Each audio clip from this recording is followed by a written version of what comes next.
Bonjour Thomas de Virtual Magie. Aujourd'hui on se retrouve avec Benoît Dragère, graphiste.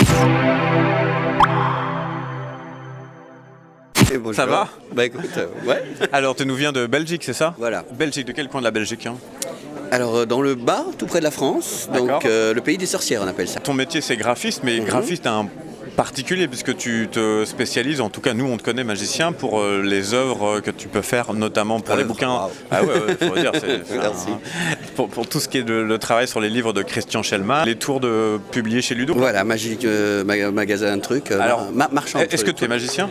À la base, À la mais base, plus maintenant. parle-nous de ton parcours de magie, comment tu as débuté, comment ça s'est passé? C'est particulier, j'étais encore enfant, on va dire vers 15-16 ans, quand un monsieur m'a apporté, quelqu'un que je connaissais m'a apporté des planches. D'accord. Il y avait dessus des petites étoiles, et il m'a dit tiens ça t'amusera, etc. Je suis allé dans un magasin de magie à Bruxelles qui s'appelait les Rémonies, qui m'ont dit ah mais oui mais regarde ça c'est une planche d'une caisse de machin, et ça formait une boîte de magie. Ils m'ont dit bah tiens on va t'expliquer comment ça marche, et j'ai commencé comme ça. Donc j'ai découvert le magasin de magie, j'ai découvert la magie un peu de ce style-là, et un des clients du magasin c'était Christian Schellmann, et on s'est croisés. Et on s'est même bousculé. Et il a fait tomber mes cartons et mes dessins. Il m'a dit ah bah tiens tu dessines, ça tombe bien. Moi je cherche quelqu'un pour faire un dessin. C'était pour une couverture de livre. Et tu fais de la magie? Bon, pas vraiment. Il m'a dit bah c'est vrai, je t'apprendrai. Donc voilà, on s'est rencontrés comme ça. Et alors donc vous avez collaboré sur combien d'ouvrages ensemble? 3 ou 4, mais c'est une couverture et 3 autres la mise en page. La mise en page totale. Tu souhaites nous parler de ton dernier ouvrage avec lui? Qu'est-ce qui a fait que c'est ton bébé préféré quelque part? Fabula Hermetica pour le moins est mieux techniquement parce que le plus connu et le plus intéressant pour la plupart des gens c'est Compendium Sortilegianis, parce que dessus il y a énormément de graphismes complètement déjantés que je serais incapable de refaire maintenant pour la bonne et simple raison que c'était pas fait dans les règles de l'art.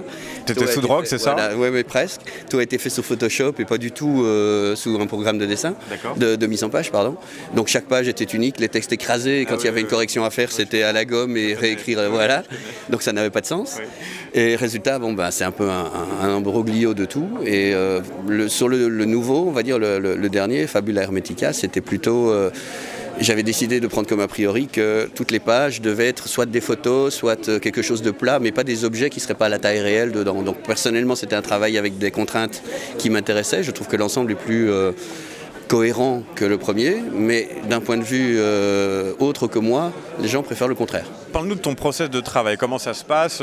Christian Vadoir, il a une idée, et comment vous collaborez ensemble, et comment tu arrives à accoucher de ces œuvres vraiment incroyables? C'est extrêmement simple. Christian arrive avec des textes en vrac, en sous-feuille de papier, de copier-coller, de machin, il me dit tiens, démerde-toi. Et toi, après, c'est ton génie créatif qui... Génie, je n'irai pas jusque-là, mais disons que je vais chez lui, je fais des photos d'objets, de trucs, de machin, j'en cherche un peu sur Internet, je fais des trucs, et puis je lui propose quelque chose.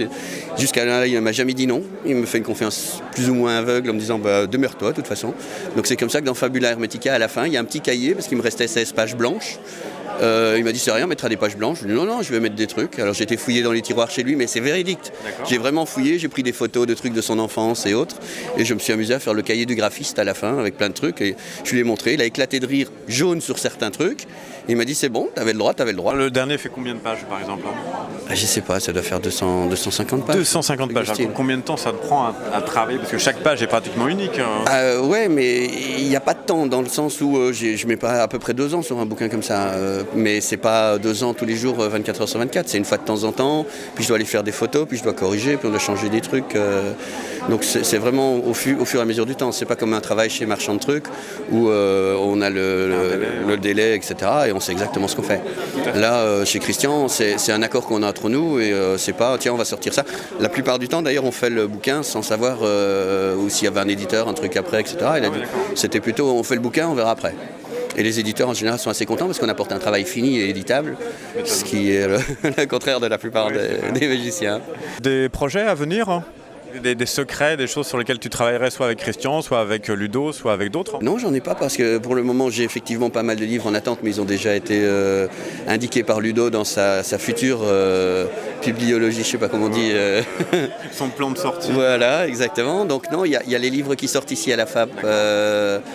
Le Anthologie 4, donc je suis assez content de celui-là parce que je ne connaissais absolument pas Étienne Pradier. Voilà, je ne le connaissais absolument pas avant et maintenant je le connais pas mal. Et j'avoue que c'est un beau bouquin et c'était un plaisir à faire ce qu'il y avait dedans aussi. Eh bien Benoît, à très vite sur Virtual Magie. Tu es sur le forum sur le pseudo de Benoît Dragère. Ah, c'est étonnant. Bon, en tout cas, à très vite et à bientôt. Merci Ciao. beaucoup. Au revoir.